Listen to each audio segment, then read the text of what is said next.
있고 또 교회 생활 열심히 하고 직분을 맡아서 헌신봉사 열심히 하는데 나를 돌아보면 부족한 게 너무 많은 거죠.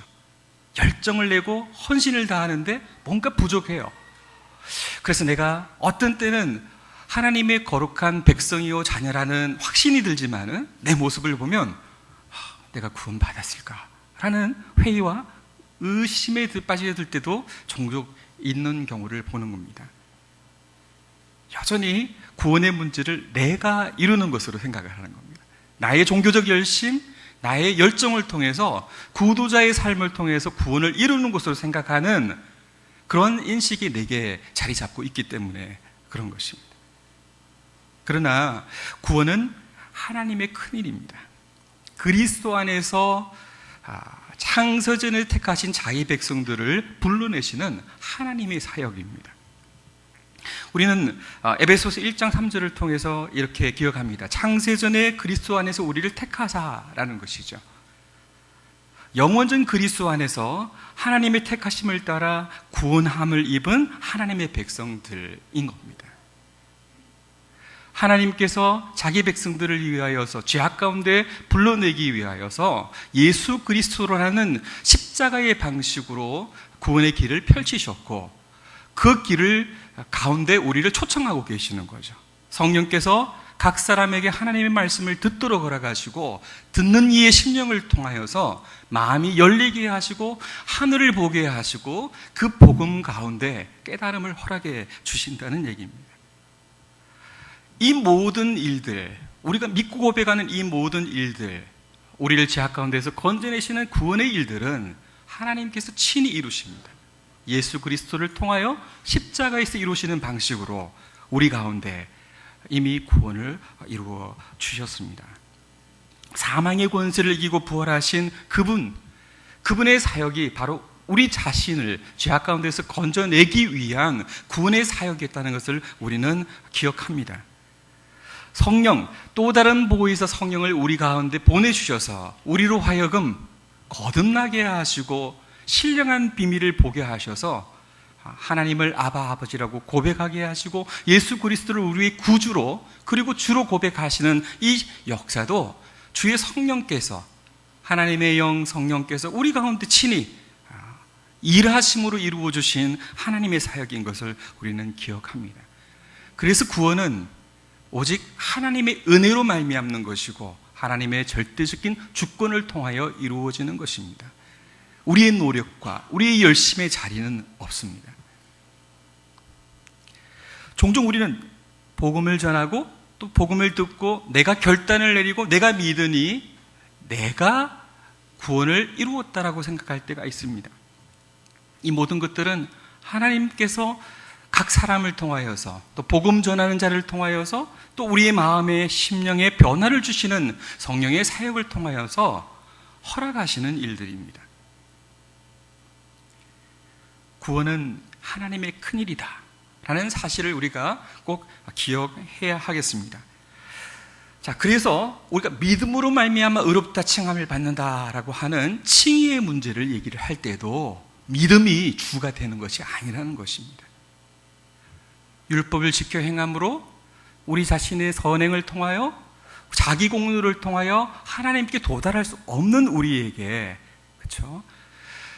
그리스도 십자가라는 방식으로 구원의 길을 하나님께서 열어주셨고 그가 친히 우리가 감당해야 될 우리 옛 조상 첫 아담이 놓쳤던 그 율법의 순종을 예수 그리스도께서 온전히 이루심으로 말미암아, 그렇죠? 그가 이루신 의, 그가 이루신 공로를 믿음으로 우리에게 전가시켜 주셨다는 의미죠. 그래서 칭의라는 것은 믿음으로 말미암다라고 할 때 행위는 아니다, 믿음이다 라고 말하면서 행위와 믿음을 대조하고 그리고 내가 믿으니 네가 결단해야 하니 이런 방식으로 가서는 안 된다라는 것입니다. 믿음으로 말미암는 의로움이라는 것은 우리 자신에게서 하나님께로 포커스를 옮겨드리는 것입니다. 우리의 공로가 아니라라는 선언이고 오직 예수 그리스도 그분의 공로로 말미암았다라는 고백입니다. 그래서 이 신층이는 그리스도만이 나의 유일한 공로이시다, 구원의 공로이시다라고 하나님 앞에 고백하는 것입니다. 이런 믿음을 성령께서 우리에게 선물로 허락해 주시는 거죠. 그래서 우리 하나님을 알지 못했는데, 믿으려고 노력했는데도 믿어지지 않았는데 믿어지는 것입니다. 마치 성령께서 바람이 불어 우리 가운데 우리가 알지 못하는 방식으로 다가오시는 것처럼 우리의 죽어있는 영을 열어주시고 살리시고 하나님을 아바 아버지라, 그리스도를 우리의 구주시라 고백하게 하시는 거죠. 이런 사실을 우리가 기억하면 믿음이라는 것, 우리가 예수 믿으면 구원받는다라고 말하면서 어때요? 이제 구원받았으니까 내 뜻대로, 내 생각대로, 내가 좋을 대로 살아가는 방종의 삶을 살아갈 수가 있겠습니까? 그렇지 않죠. 하나님께서 우리 가운데 이루어 주시는 사건인 거죠. 우리의 죽은 영을 살리시고 우리로 하여금 하나님을, 예수 그리스도를 고백하게 하시는 이 성령의 사역이기 때문에 결코 우리로 하여금 믿고 구원받았으니 그로 끝하고 방종의 삶을 살도록 그렇게 치닫도록 하지 않으신다라는 것입니다. 주의 성령께서 우리 가운데 계셔서 우리로 하여금 예수 그리스도를 의지하게 하시죠. 하나님을 바라보게 하시고 거룩을 갈망하게 하시죠. 그러니 믿음으로 의롭다 칭함을 받은 자들에게는 필연적으로 그 믿음이 선물이니 그 안에 이루시는 거룩을 향한 갈망을 이루시는 하나님의 사역을 통하여 우리는 거룩의 길을 걷게 되는 것입니다. 예수 그리스도를 믿는다는 것의 의미는 바로 그렇습니다. 그리고 우리가 받은 구원의 의미는 바로 이와 같습니다. 우리에게 구원의 공로를 돌리는 것이 아니라 철저하게 구원을 이루신 하나님 그분에게 우리의 모든 구원의 공로를 돌리고 그분을 통하여 주어진 선물인 구원을 통하여서 믿음으로, 그리고 거룩의 삶을 하나님을 경외함으로 거룩하게 되는 것, 바로 이것이 하나님께서 이루신 구원의 큰일이라는 의미입니다. 자, 그런데 이제 문제는 우리 안에 이 죄의 세력이 남아 있다라는 거죠. 그래서 우리를 힘들게 만든다라는 것입니다.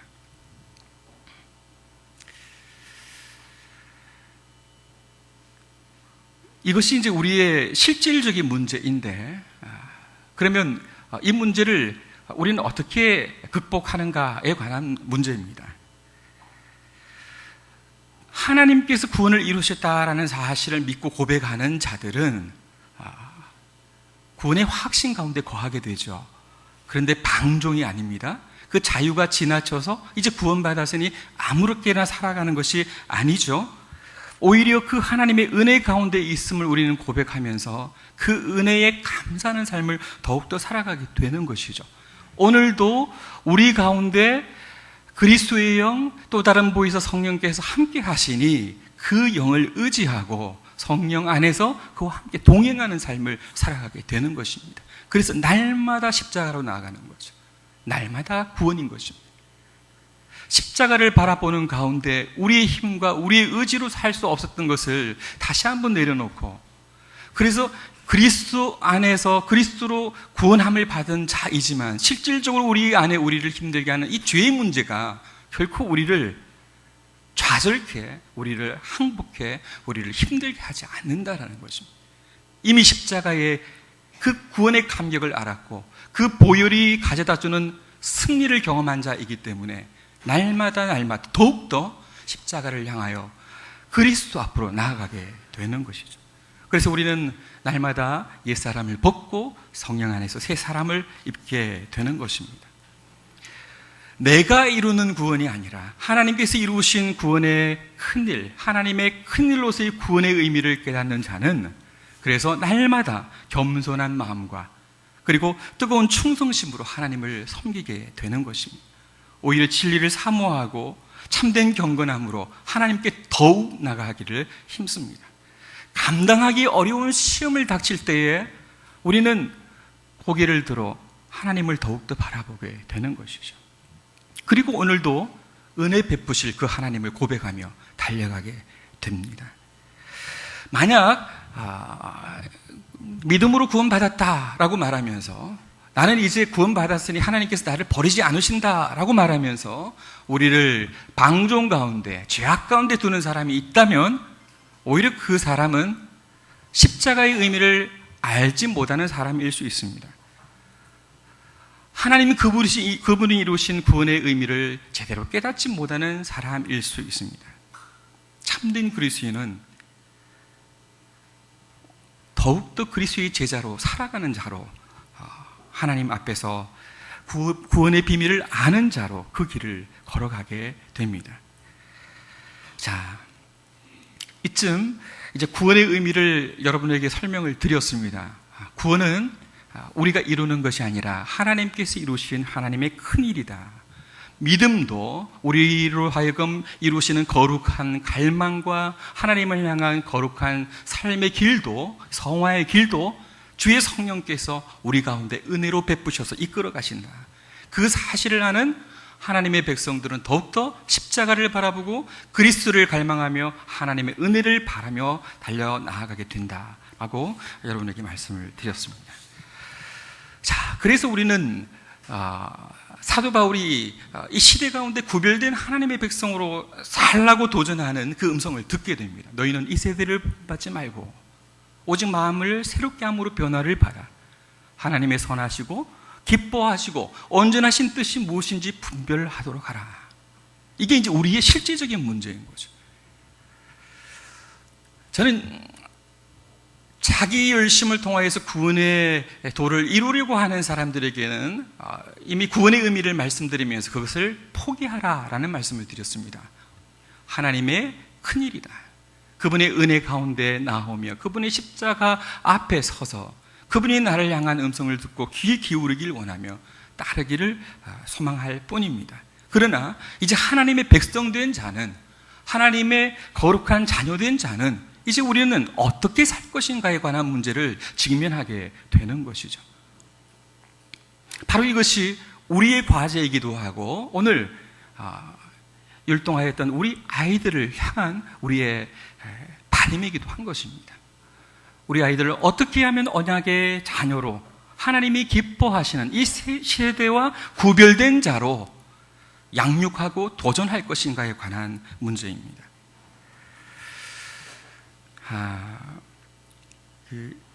1995년도에 패닉이라는 듀오가 있었어요. 남성 듀오. 혹시 달팽이라는 가요 아십니까? 네, 그렇죠. 아시네요. 예. 그중 한 사람이 연대 사회학과 출신이에요. 그래서 패닉이 발표한 음반의 가사들을 보면 굉장히 의미심장한 내용들이 많이 있습니다. 그냥 시중에 흔히 나오는 대중가요하고는 조금 다릅니다. 뭔가 사회적 메시지를 주고자 하는 게 있어요. 달팽이도 그렇고 또 우리에게 많이 알려진 왼손잡이 있죠. 예. 지금 우리 사회에 이슈가 되었고 한때 참 사회적으로 좀 달구어졌던 그런 관심사가 포괄적 차별금지법이죠.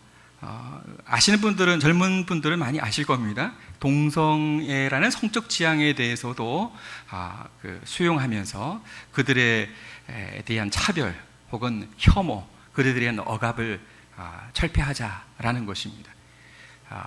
국가인권위원회에 이미 성적 지향의 요소가 들어가 있어요. 그래서 동성애, 양성애를 비롯해서 굳이 이성애자만이 아니라 그들, 사회적 약자, 소수자들에 대해서도 우리가 혐오하고 차별하고 억압해서는 안 된다라고 하는 권고조항이 이미 들어가 있습니다. 그런데 그것을 이제는 민사상, 형사상 책임을 물을 수 있는, 처벌할 수 있는 하나의 법조항으로 제정하려고 하는 것이죠. 포괄적 차별금지법. 바로 패닉의 이 왼손잡이가 바로 그런 메시지를 우리에게 던져주는 것입니다. 왼손잡이, 오른손잡이. 왼손잡이는 나쁘고 오른손잡이는 옳다? 맞습니까? 아니죠. 왼손잡이의 오른손잡이의 문제는 그건 도덕적 판단의 문제가 아닌 거죠. 그냥 소수일 뿐입니다. 이렇게 동성애와 양성애와 같은 성적 지향에도 대비를 해보는 거예요. 그들도 우리 시대에 소수로 살아가지만 단지 소수일 뿐이지, 다름과 차이에 관한 문제일 뿐이지, 그것이 도덕적으로 잘못되고 악한 것은 아니다라는 메시지를 던져주는 것입니다.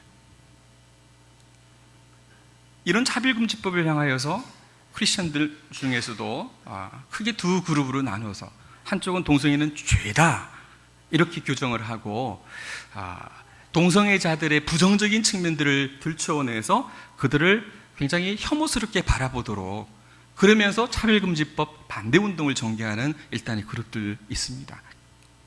또 한 그룹들은 그들도 하나님의 형상으로 창조된 인간이다, 그들의 인권에 대해서 우리는 그들을 보호하고 그들에 대한 차별을 철폐하고 그들을 존중해줘야 한다, 그들에게 마땅히 사람으로서 살아가야 할 권리를 줘야 한다, 그러면서 결혼에 대한 권리까지도 보장해야 한다라고 주장하는 또 한편의 사람들이 있습니다. 이미 미국에서는 여러 주가 동성결혼 합법화를 결정했죠. 그리고 올해 6월 달에도 이미 동성결혼, 그러니까 이성애와 관련해서 결혼 권리가 주어졌다라고 하는 소위 그 도마법이라는 것이 미국 연방대법원에서 그 위헌으로 판결이 돼버렸어요. 그것 때문에 많은 주들이 조금 더 동성결혼에 대해서 문을 열어놓고 그리고 합법화하는 추세로 치닫고 있습니다. 영국이 그랬고 프랑스가 그랬습니다.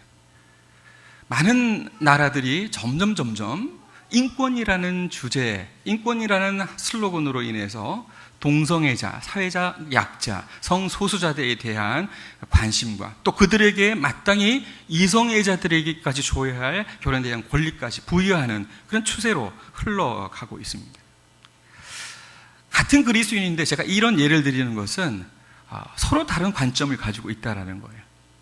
그러니까 동성애와 인권이라는 이 주제에 대해서도 그리스도인의 반응하는 방식이, 그리스도인으로서 삶을 살아가고 그 이슈에 대해서 반응하는 방식이 다르다라는 겁니다. 세계관에 문제가 있는 거예요. 말씀에 대해서, 성경에 대해서, 기독교에 대해서 어떻게 이해를 하고 또 동성애를 바라보고 인권의 문제를 바라보는지 관점의 차이, 세계관의 차이가 발생하고 있는 것을 우리는 보는 것이죠.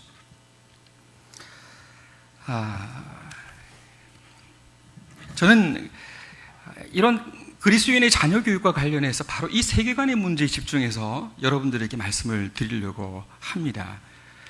우리가 예수 믿는다는 것, 아까 구원받은 백성으로 살아간다는 것의 의미는 이미 우리가 익히 아는 바고, 그래서 이 시대와 구별된 자로 하나님 앞에 살아가야겠다라는 다짐은 우리는 늘 하고 있는 것이죠.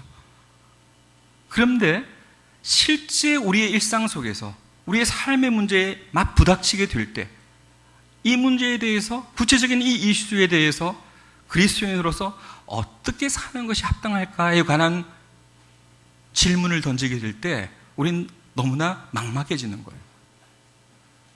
예수 믿으면 아침에 큐티하고 새벽 기도 가고 그래서 말씀 묵상하고 그리고 가정 예배 드리고 기도하고, 그렇죠? 교회 공동체에 모여가지고 함께 직분자로서 충성 봉사하고 헌신하고 그리고 함께 바이블 스터디하고 조금 더 열정적이면 복음 전도하고 단기 선교 나가는 거죠.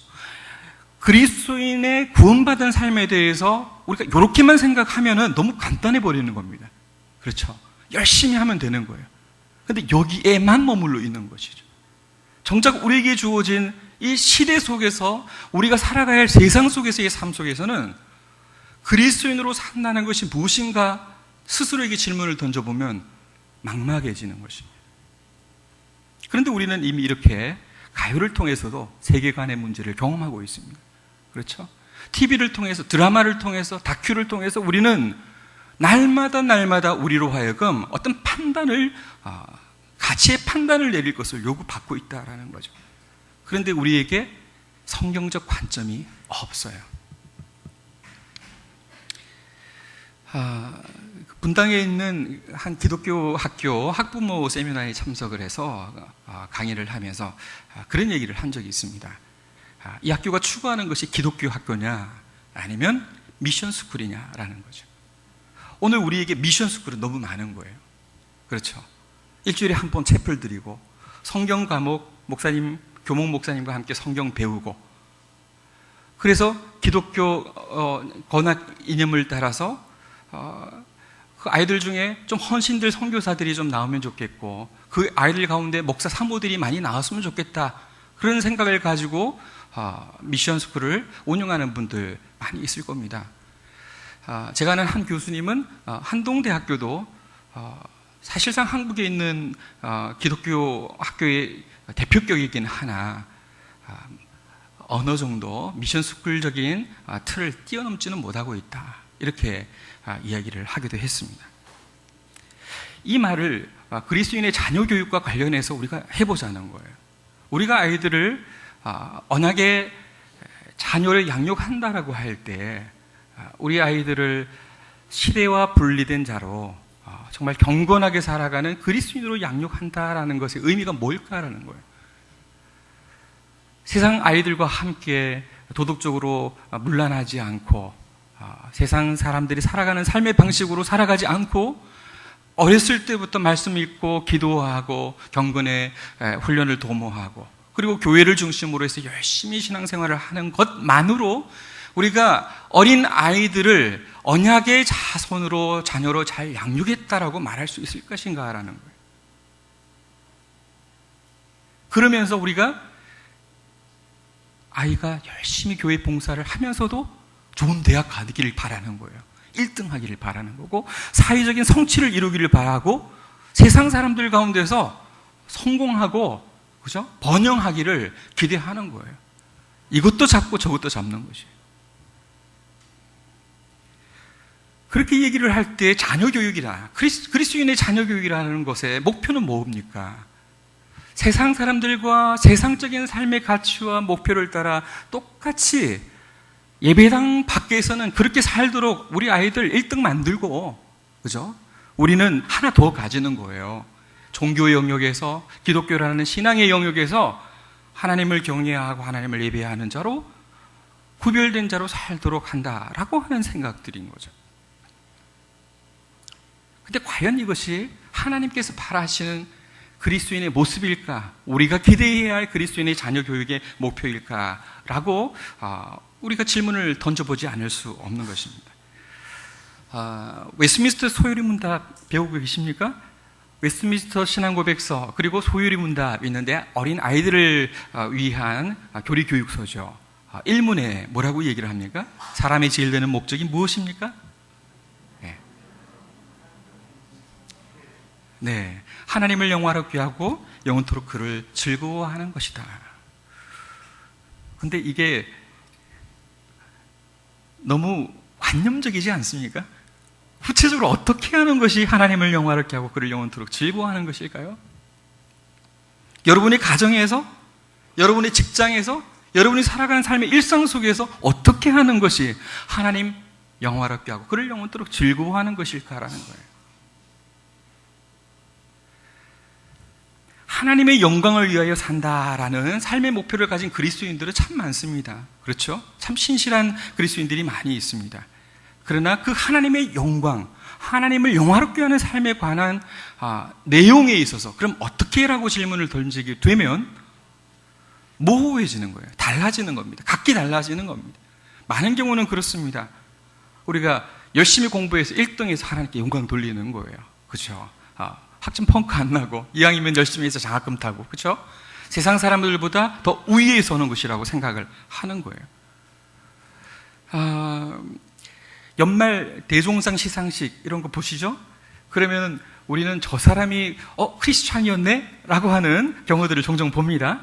평소에는 잘 몰랐는데 어떨 때입니까? 상을 딱 타서 소감을 물어보면 하나님께 영광 돌립니다. 딱 할 때 우리도 가슴이 찡하고, 그죠? 보는 이나 또 그렇게 고백하는 이나 얼마나 용기가 필요하겠어요? 다 불신자들인데 하나님께 영광을 돌린다라고 할 때, 올림픽 이런 데서 메달을 따게 되면 어떻습니까? 크리스찬들 드러나잖아요. 하나님께 기도하고 하나님께 영광 돌리는 제스처를 취하잖아요. 축구 한 골 딱 넣고 나면 어떻습니까? 바로 기도 세레모니로 가는 거죠. 이런 방식으로 하나님께 영광을 돌리는 분들도 있습니다. 그런데 과연 하나님의 영광을 위한 삶이 이런 방식일까라는 우리가 질문을 스스로에게 던져보지 않을 수 없습니다.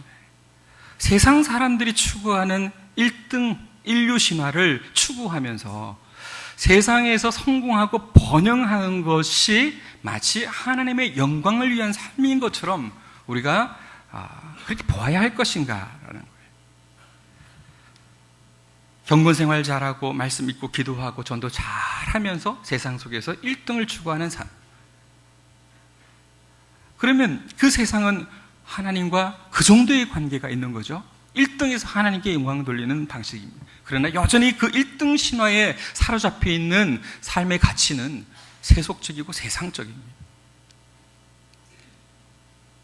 정말로 하나님이 말씀하는 하나님의 영광을 위한 삶이 무엇일까? 우리는 고민을 해야 합니다.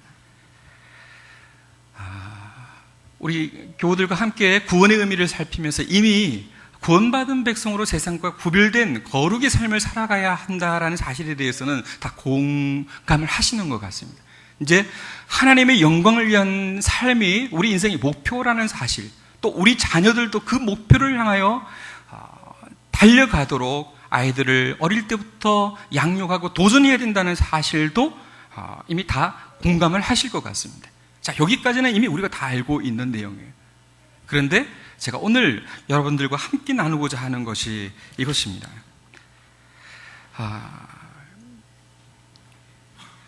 오늘날 그 두 가지의 문제가 되는 그리스도인의 모습이 있습니다. 하나는 뭐냐면 세속적인 그리스도인이에요. 제가 조금 전에 말씀을 드렸지만 하나님의 영광을 위한 삶의 목표를 1등과 인류를 추구하고 성공과 번영을 추구하는 데 목적을 두는 사람들이 있죠. 세속적인 그리스도인들입니다. 세속화된 그리스도인들입니다. 그러니까 가만히 보면 이런 류의 그리스도인들에게는 기도도 맹렬하게 하고, 그죠? 교회 봉사도 열정적으로 하는데 헌금도 열심히 내죠.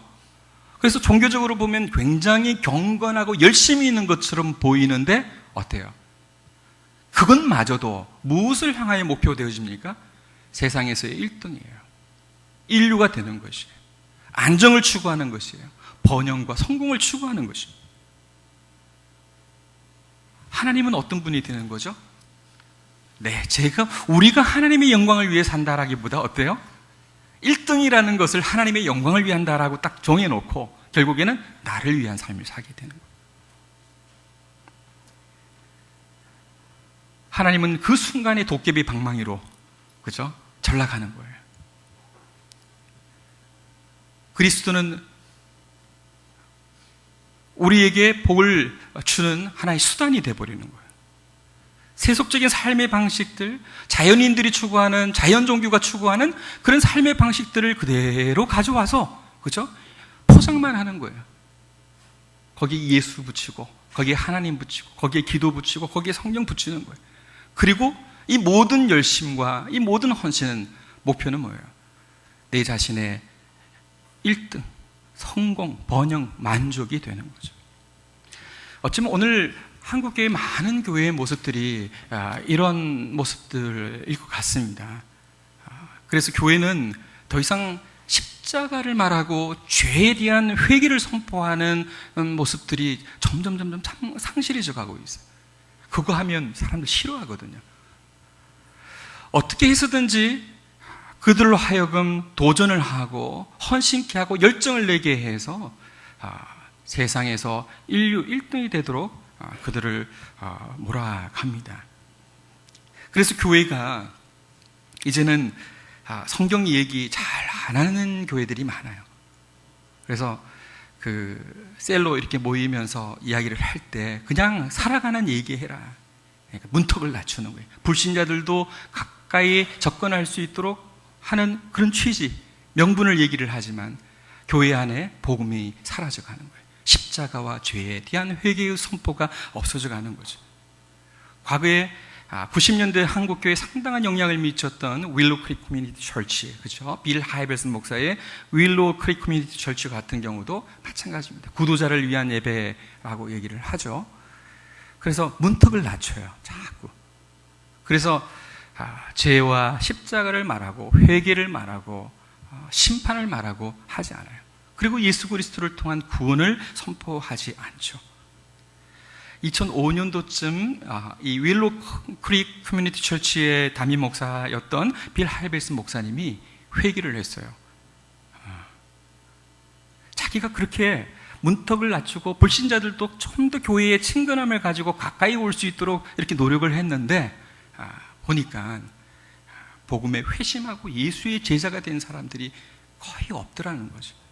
참 많은 돈들을 투자해서 문화적인 어떤 시설들도 갖추고 불신자들이 접근할 수 있도록 낮추고 문턱을 또 낮췄는데, 그런데 교회 사람들은 많지만 정말 그리스도의 제자로 결단하고 살아가는 그런 사람들이 별로 없더라는 그런 자기 반성적인 고백을 했습니다.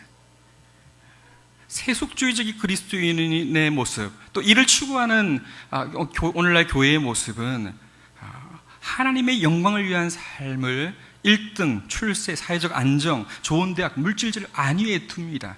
그래서 성공과 번영에 대한 환상과 신화를 주고 그들로 하여금 거기에 모든 것들을 매진하게 하는 거죠.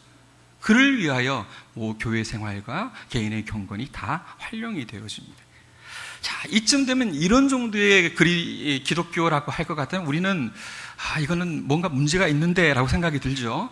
근데 사실 많은 교회들이 그렇습니다. 사실은 복음이 상실된 교회죠. 어떻게 보면 껍데기만 남은 교회라 이렇게 볼 수 있습니다. 이런 교회에서 자녀 교육의 목표는 뭐가 되겠습니까? 정말 열심과 헌신을 다 촉구하지만 그 아이들의 목표는 세상에서 1등이 되어서 하나님께 영광을 돌리는 것이 되는 거예요. 자, 그런데 이제 우리의 문제를 조금 돌아보려고 합니다. 적어도 우리 상록교회에는 그런 그리스도인들은 거의 없을 거라 여겨집니다. 초신자들 정도, 이제 복음의 문턱에 문을 두드리는 사람 정도일 거라고 보아지고, 이제 성속 이원론의 문제를 한번 생각해 보려고 합니다. 여기 성속 이원론적인 그리스도인의 모습은 실질적으로 헌신된 그리스도인들 가운데 많이 나타나는 모습입니다. 제가 이제 80년대 학번인데요. 캠퍼스에서 선교단체 활동을 하게 되면 어떻습니까? 아침에 일찍 큐티를 하잖아요. 큐티를. 그러면 선교단체 사람들이 함께 모여서 이렇게 큐티를 하게 되면 어때요? 아침 8시에 큐티를 하러 가게 되면 도서관 자리가 다 차버리거든요. 근데 되게 선교단체 사람들이 공동체적인 멤버십이 강해서 자기들끼리 같이 공부도 하고, 그리고 성경도 읽고 점심에 식사도 하고 쉐어링도 하고, 되게 보면 하루 종일 생활을 같이 하려고 하는 그런 모습들이 있어요. 그런데 아침 8시에 큐티를 하게 되면 그 사이에 안 믿는 사람들이 다 자리, 믿는지 안 믿는지 모르지만 어쨌든 학생들이 다 도서관 자리를 차지해 버리는 거예요. 그럼 어떻게 됩니까? 그런 공동체적인 활동하기가 어렵잖아요. 그래서 이 사람들 중에 몇 사람들이, 부지런한 사람들이 일찍 옵니다. 그래가지고 다른 애들처럼, 다른 사람들처럼, 다른 불신자들이 하는 것처럼 도서관 자리 한 사람이 10개, 15개씩 잡아요. 일찍 와서, 그죠? 책 한 권 올려놓고, 저쪽에 노트 하나 올려놓고, 저쪽에 가방 하나 올려놓고, 저기에다가 외투 하나 걸어놓고, 대학생들의 심리가 남의 물건 있으면 거기에 바로 안 앉거든요. 그리고 이제 시간 다 지나서 자리 차고 나야, 그죠? 메뚜기들이 나타나서 요리 밀쳐놓고 공부하다가 또 여기 제 자리입니다 하면 저쪽으로 가고, 이렇게 해야지 처음부터 자리에 앉지 않거든요. 그렇게 하더라고요. 많은 선교단체 사람들이 대개 아침 일찍 8시에 와서 큐티를 하고 경건회를 하고 함께 시작하는 신실한 그리스도인들이 그렇게 하더라고요. 그래서 제가 소속된 선교단체에서는 그리스도인의 삶에 관한 문제를 얘기를 하면서 저희가 도서관 자리 안 잡아주기 운동을 펼쳤어요. 캠페인을 펼쳤어요. 자, 이런 예를 드는 이유가 뭐겠습니까? 말씀을 묵상하고 하나님과의 개인적인 인격적인 교제를 갈망하고, 그렇죠? 아침마다 큐티를 하고 함께 모여서 바이블 스터디를 하고, 그리고 시간이 나는 대로 저 불쌍한 영혼들을 위하여서 기도하고 복음을 전하는 이 불행의 열정을 가진 사람들이 그렇게 하더라고요. 80년대에 뭐 이렇게 여기도 밴드가 찬양팀이 있지만 사실 80년대에 그 온누리 교회 그리고 두란노 경배와 찬양을 통해서 전국적으로, 그렇죠? 이런 경배와 찬양 붐이 일어났죠. 시골 어느 교회까지 드럼이 없는 교회가 없을 정도였어요. 저도 그 붐 가운데 있었고, 저도 찬양 인도를 했고 그렇습니다. 광주 시내 중앙 충장로 금남로의 큰 교회당에서 매주 목요일마다 목요 찬양 모임이 있어요. 그래서 많은 청소년들이, 청년 대학생들이 목요일마다 저녁 7시 반, 8시가 되면 모여들어요. 그래서 열광적으로 하나님 앞에 찬양 드립니다. 그죠? 눈물을 흘리며 기도합니다. 그리고 밤 9시 반이 돼서 집으로 돌아가는 시간 어때요? 그렇게 눈물 콧물을 다 빼고 기도하고 헌신하고 하나님 앞에 결단을 각오했던 아이들이, 학생들이 집으로 돌아갈 때 어때요? 광주 시내 다운타운에 그 4차선 도로를 있잖아요. 다 무단횡단해요. 눈물 콧물 흘리고 기도하고 하나님 앞에 열정적으로 헌신과 결단을 했던 아이들이 그렇게 하더라고요. 무슨 얘기를 여러분에게 들리려고 하는지, 그렇죠? 어느 장로님 정말 신실한 분이세요. 헌신적이세요. 그리고 교회가 힘들고 어려울 때마다, 그렇죠? 새벽마다 와서 기도하고 그 바쁜 사업체를 운영하는 분, 그렇죠? 그리고 누가 봐도 인격적이고 헌신적인 분이에요. 교회가 어려움이 있을 때마다, 그렇죠? 헌금도 많이 하시고, 그렇죠? 목사님 큰 힘이 되어주세요. 그런데 그분이 경영하는 사업체, 그분이 경영하는 이 공장에, 그죠? 회사에 그분 노동자들의 편익에 대해서 신경 안 써요. 아침마다 채플은 강요하지만 어때요? 노조 탄압하고, 그죠? 노동자들의 복지에 대해서 도외시하고 오히려 헌신과 결단을 요구하면서 그들을 착취해요. 그리고 그렇게 해서 이루어진 수익들을 어때요? 자선도 하고 교회 건축하는 데도 내놓기도 하고 해요. 신실한데, 거듭났고 회심했는데 신실한데 우리의 세계관이 문제가 있는 거예요. 하나님의 영광을 위한다는 삶이 무엇인지에 대해서 잘 모르는 거예요. 그래서 개인 경건을 위해 함께 모여서 교회 생활을 하면서 교회 공동체의 건덕을 위해 또 신앙의 하나됨을 위하여서 노력하는 그 일만이 하나님의 영광을 위한 삶이다라고 생각을 하는 거죠. 이원론적인 그리스도인의 모습이에요. 우리에게 주어진 가정이, 우리에게 주어진 일상이, 우리에게 주어진 직장과 사회의 삶의 이 현장이 하나님과 어떤 관련이 되어 있는가에 대해서 별로 고민을 안 했던 거죠. 저는 종종 강의를 할 때 이런 얘기를 합니다. 한겨레 장로님과 조선일보 장로님. 이 두 장로님이 목사님과 함께 말씀을 잘 배워서 어떻게 신앙의 색깔도 하나인지, 그죠? 마음이 상하봐요 하나가 되어서 아름다운 모습이에요. 함께 대화하면 너무 잘 돼요. 말씀에 대해서도 그러하고 교회를 이루고 할 때도 마찬가지예요. 그런데 당회 끝나고 목사님과 함께 목사님은 빠지시고 장로님들끼리 이렇게 모여가지고 이제 식사를 하게 되면 어때요? 식사 끝나고 나서 남자들 종종 하는 게 정치 얘기 많이 하잖아요. 하면 이 장로님은 한겨레 장로님이에요. 이 장로님은 조선일보 장로님이에요. 생각이 달라요. 그게 극이에요. 서로 싸워요. 왜 그럴까요? 간단합니다. 아침에 화장실 들어갈 때 이분은 한겨레 신문 듣고 들어가요. 이분은 조선일보 들고 들어가요. 그리고 그거 보는 거예요. 그러니 정치를 바라보고 사회의 문제들을 바라보는 시각이 어때요? 그렇게 결정이 되는 거죠. 신실한 그리스도인인데, 정말 하나님 앞에 헌신되기를 바라는 그리스도인인데, 그 헌신은 어디에서 멈춥니까? 개인의 경건과 교회 생활 안에서만 멈추고 있는 거예요. 우리의 일상은 어디로 사라져 버렸어요. 우리의 삶에서 하나님을 영화롭게 한다는 것은 없어져 버렸어요. 그리고 그 자리에는 세속적인 가치, 세속적인 세계관이 그의 머리를 지배하고 있는 것이죠.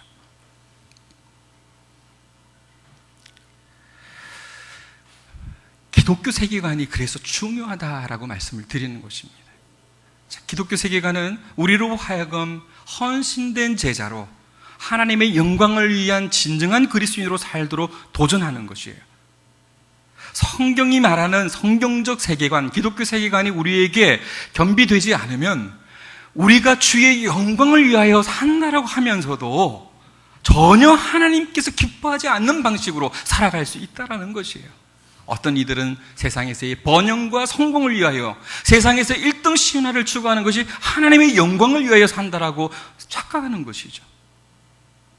저는 그런 류의 그리스도인들은 어쩌면 십자가의 복음을 모르는 명목상의 종교적 그리스도인이라고 그냥 그렇게 한쪽으로 제쳐놓고 싶습니다.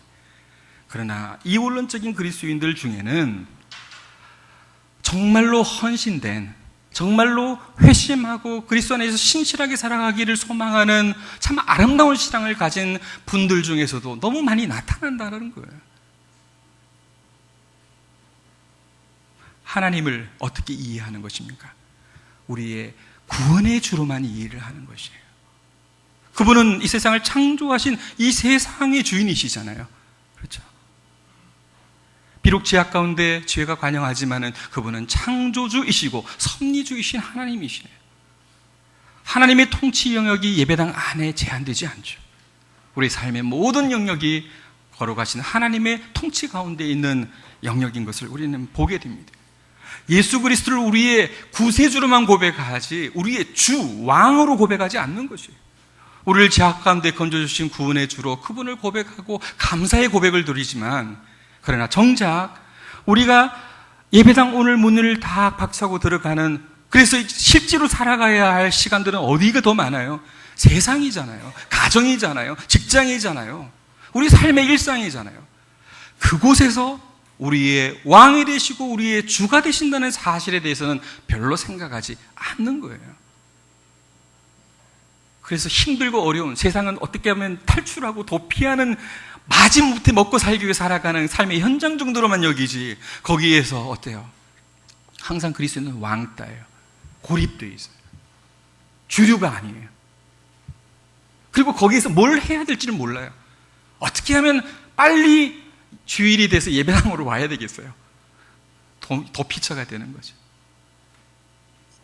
세상의 소금과 빛인데 어떻게 됩니까? 세상은 없어요. 교회의 소금과 빛이에요.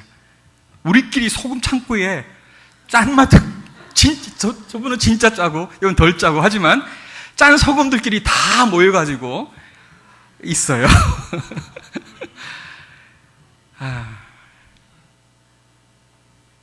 어느 장로님 그 빛이 번쩍번쩍 하세요. 무슨 얘기를 들으려고 한 줄 아닙니까? 아주 강한 스포트라이트를 비치고 있는데 와가지고 이제 조금 신앙이 좀 여리거나 좀 더 자라가는 그리스도인들 와서 거기 후레쉬 들고 이렇게 서로 비추고 있어요. 서로 얼굴에다가 후레쉬 비추고 있어요. 세상에 빛? 아니죠. 교회 안에 빛? 여기서 빛 할 필요가 없잖아요.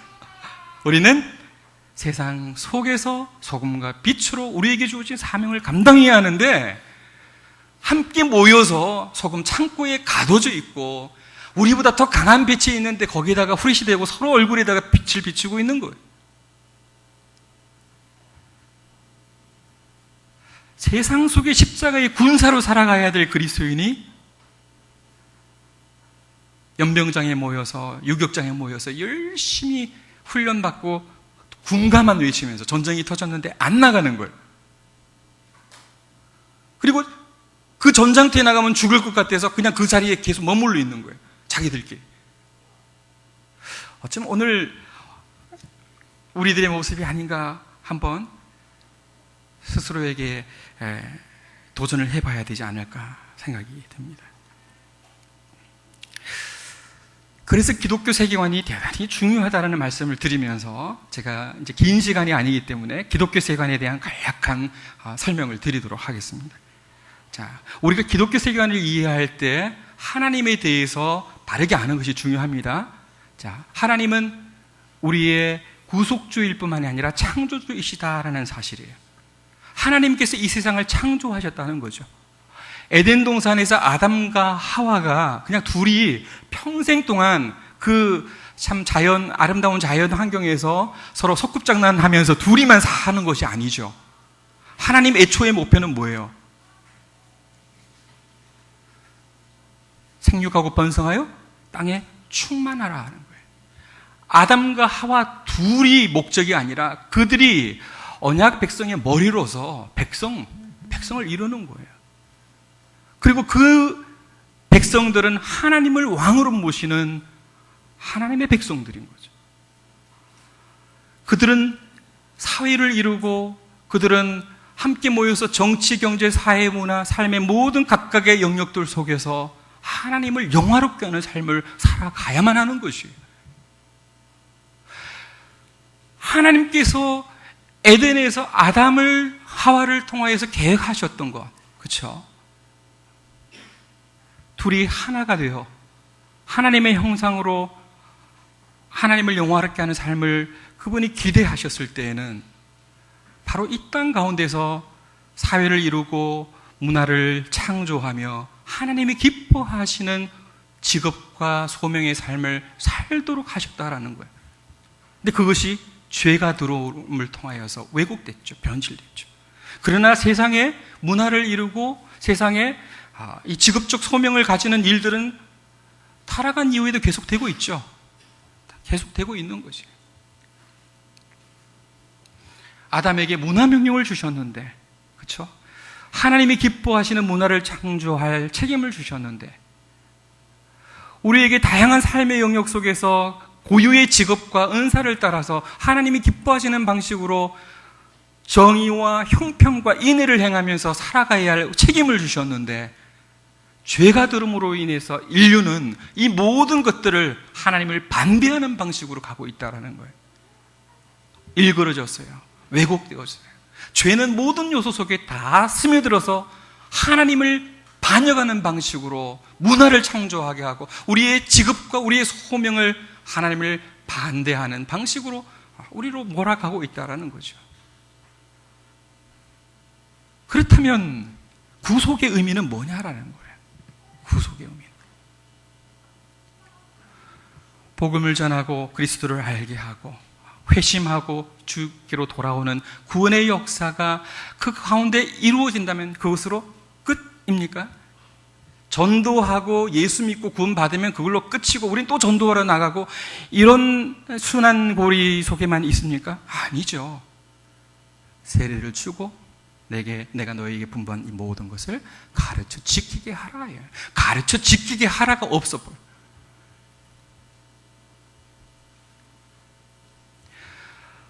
하나님 그분을 우리의 구속주로는 고백하는데 창조주로 고백하지 않는다는 것이죠. 구원의 의미가 개인의 견곤과 좁은 의미의 교회 생활 안에 한정되고 있다는 것이에요.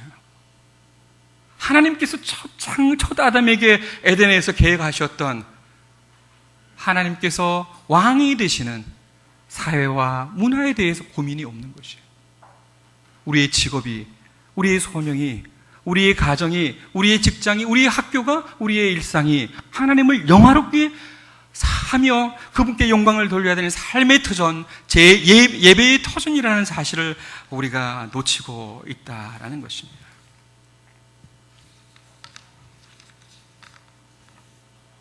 구속은, 그래서 헤르만 바빙크라는 신학자는 그렇게 얘기했습니다.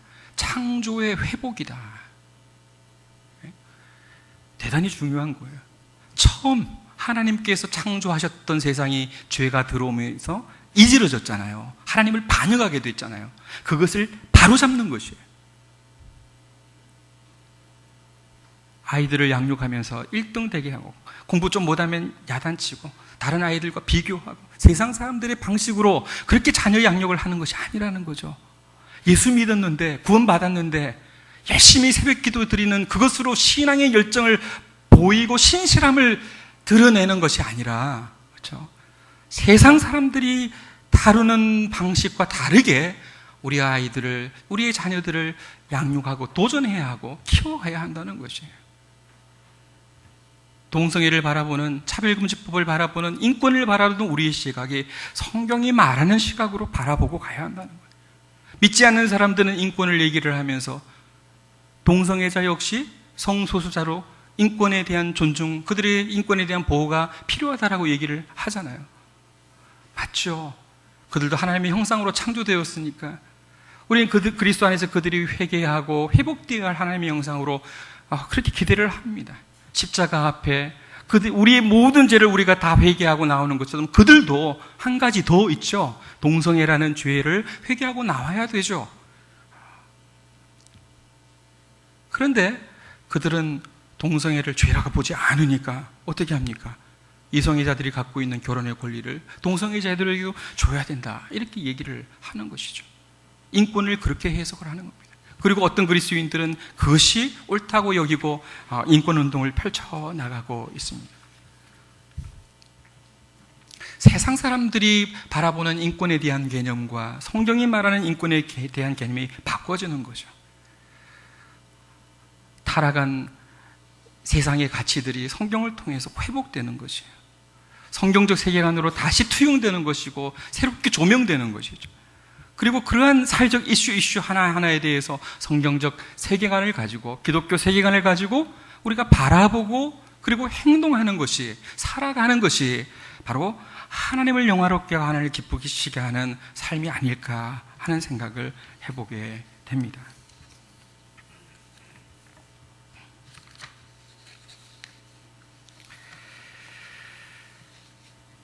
자, 그러면 우리 이제 자녀 교육을 어떻게 할 것인가에 관한 얘기를 하고 마치도록 하겠습니다. 저는 이제 처음에 구원의 의미에 대해서 얘기를 하면서 구원은 하나님의 큰일이다, 그렇죠? 우리가 이루는 노력이 아니다. 우리의 수고와 우리의 열정으로, 우리의 공로로 이루는 것이 아니다. 하나님께서 우리 가운데 은혜로 이루신 것이다 라는 사실을 말씀을 드렸고, 그러나 하나님께서 이루신 구원의 큰 일이기 때문에 우리는 그 믿음으로 인하여 그리스도 그분을 유일한 공로로 우리가 구원에 이르게 되지만 그 은혜에 늘 감사하는 삶을 살아야 된다는 사실을 말씀을 드렸고, 그 감사하는 삶의 모습이 하나님을 영화롭게 하는 삶일지인데, 이제 세계관에 대한 여러 차이로 인하여서 다양한 방식으로 하나님을 영화롭게 하는 삶의 모습이 나타나고 있다는 것을 말씀을 드렸습니다. 세속적인 그리스도인, 이원론적인 그리스도인. 그러나 이런 모든 오류를 교정하고 하나님이 기뻐하시는 그분을 영화롭게 하는 삶을 살아가는 것은 성경이 우리의 사고에, 우리의 가치에, 우리의 모든 판단의 준거가 되어서 우리 삶의 모든 영역을 바라보는 그런 하나의 안경이 되어야 한다라는 말씀을 드렸습니다. 저는 이러한 기독교 세계관이 우리 자녀들을 가르치는 부모님들 가운데 말씀을 통하여서 형성되어져 가야 한다라고 봅니다. 그래서 단지 교회 생활 열심히 하게 하고 성경 막연하게 보게 하고, 그게 아니라 세상을 성경의 눈으로 바라볼 수 있는 그런 훈련들을 우리가 자녀들에게 어렸을 때부터 해줘야 한다라는 것이죠. 이러한 그리스도인의 자녀 교육을 생각할 때에 우선적인 것은, 이것은 결코 하나의 학습과 교육의 문제가 아니라는 거예요. 지식의 문제가 아니라는 거예요. 아까 구원의 의미를 얘기했지만 그리스도인의 자녀 교육에 있어서의 동력은 철저하게 하나님의 말씀과 성령입니다. 하나님의 말씀과 성령의 주권적인 은혜를 우리가 기대하고 그 은혜를 바라며 나가는 우리의 강한 열망이 우리에게 필요해요. 우리의 노력으로 자녀 교육 잘 안 됩니다. 세계관 성경 열심히 외우게 하고 읽게 하고 어렸을 때 한다고 해서 아이들이 변화되지 않습니다. 그렇죠? 그것은 하나의 사건이기 때문에 그래요. 우리가 그리스도인이 된다는 것이 우리가 구두하는 것이 아니라는 말씀을 드렸잖아요. 하나님께서 죄로 죽은 우리들을 살리시는 하나의 사건이라는 말씀을 드렸잖아요. 역사거든요. 그러니까 죽은 영혼이 살아나는 이 거듭남의 역사를 우리가 기대해야 되는 거예요. 하나님의 말씀을 통하여서 끊임없이 십자가의 복음이 교회 강단을 통하여서 선포되어지고, 또 그룹을 통하여서, 바이블 스타디를 통하여서, 또 가정 예배를 통하여서 아이들에게 계속해서 전달되어질 때에 은혜의 방편인 하나님의 말씀을 통하여서 하나님께서 그들의 심령의 죽은 영을 살리는 그런 격변을 허락하신다라는 거죠. 이런 주권적인 손길을 기대하는 것이 자녀 교육을 바라보는 첫 번째 우리의 관심사여야 됩니다. 그래서 자녀 교육을 우리가 기대할 때에 학부모가, 교사가, 목사가 우리의 힘으로 아이들을 잘 길들이면 된다? 아니죠. 지식의 차원이 아닙니다. 훈련의 차원이 아닙니다. 자녀 교육은 철저하게 하나님께서 그 심령을 바꿔주시고 자라가게 하시는 그런 중생의 역사에서부터 비롯된다라는 것을 우리가 기억을 해야 합니다. 그리고 그 다음에 이루어지는 것이 바로 이제 세계관에 관한 문제인 거예요.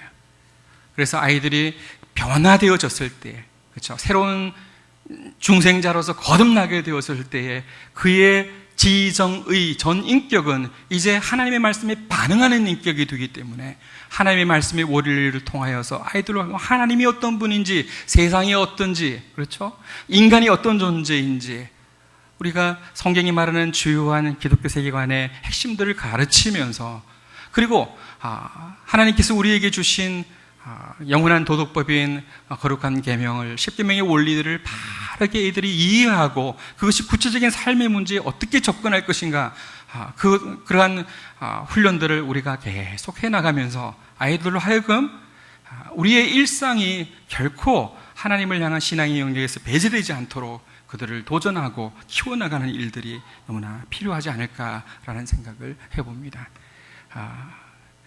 그러한 이 총체적 경건이, 그렇죠, 개인의 경건에 제한되지 않고 교회 안에서 공동체적인 경건에 제한되지 않고 우리 삶의 모든 영역 속에서 하나님의 백성으로 살아가고자 하는 그러한 총체적 경건이 회복되어질 수 있도록 참 우리 아이들을 기독교 세계관으로 도전하고 양육하는 일들이 우리에게는 필요하지 않을까 하는 생각을 하게 되는 것이죠. 저절로 되지 않습니다. 저절로. 자칫하면 한겨레 장로님 되고 자칫하면 조선일보 장로님 됩니다. 하나님의 말씀의 원리를 가지고 우리가 살아가는 세상의 문제들, 삶의 모든 이슈들에 대해서 고민하도록 아이들을 도전하고, 또 우리 부모님들 역시, 교사들 역시 더욱더 도전하고 고민하고 연구하고 하는 이런 부단한 노력이 없이는 우리도 모르는 사이에 세상의 가치가, 세계관이, 세상의 사고방식 우리를 점하여서 우리는 헌신된 하나님의 백성으로 하나님을 영화롭게 한다고 다짐하는데 알지도 못하는 사이에 어떤 영역에서는 세상과 함께 짝하고 세상과 함께 타협하고 세상과 함께 걸어가는 그런 길을 걸어갈 수밖에 없지 않는가 하는 생각을 해보는 것이죠.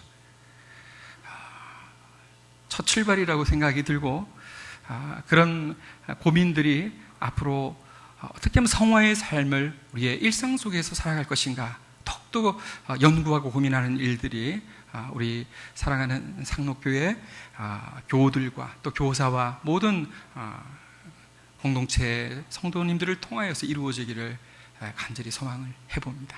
네, 기도하겠습니다. 고마우신 하나님 은혜를 감사합니다. 우리가 구원받은 백성으로 하나님을 영화롭게 하며 살아간다라고 고백하지만 정작 우리의 삶이 개인의 경건에 머물거나 교회 생활에 한정되는 그런 경우들을 봅니다. 우리의 하나님은 우리의 구원의 주이시지만 우리의 창조주, 우리의 섭리주라는 고백들을 우리가 하지 못하는 경우가 많고, 우리는 주일에 머무르지 우리의 엿새는 하나님께 드리지 못하는 경우들이 너무나 많이 있습니다. 예배당 안에서 드리는 모든 이런 예배가 예배당 밖에서 이루어지는 일상 속의 제자도로 고백되고, 또 하나님 앞에 우리의 삶을 통하여서 연락되어지기를 소원해 봅니다. 이를 위하여서 정말 우리 아이들이 어린 시절부터 자라날 때 십자가의 복음을 통하여서 그들이 영혼이 변화되어지는 중생의 역사들을 우리가 더욱더 간절히 갈망하며 성령의 도우심을 구하며 기도하는 일들 끊이지 않게 하시고, 더불어서 하나님의 말씀에 대한 바른 이해를 통하여 기독교적 세계관을 겸비하고 우리 아이들로 하여금 이 세상 속에서 어떻게 살 것인가를 바르게 가르치고 도전하는 일들을 게을리하지 않도록 인도하여 주옵소서. 기독교 세계관에 대한 성경적 가치를 우리가 바르게 발견하고, 결코 우리의 신앙이 관념적이거나 추상적이지 않고 정말 우리가 살아가는 삶의 모든 문제 하나하나에 관여한다라는 인식들을 하면서 어느 한 부분이라도 하나님 우리의 왕이 아니신 곳이 없도록, 우리의 주가 아니신 곳이 없도록 더욱더 긴장하며 더욱더 아버지 하나님 각오하며 하나님 앞에 엎드릴 수 있도록 도와주옵소서. 함께해 주신 하나님 감사드리며 이 모든 말씀을 예수님 이름으로 기도드립니다. 아멘.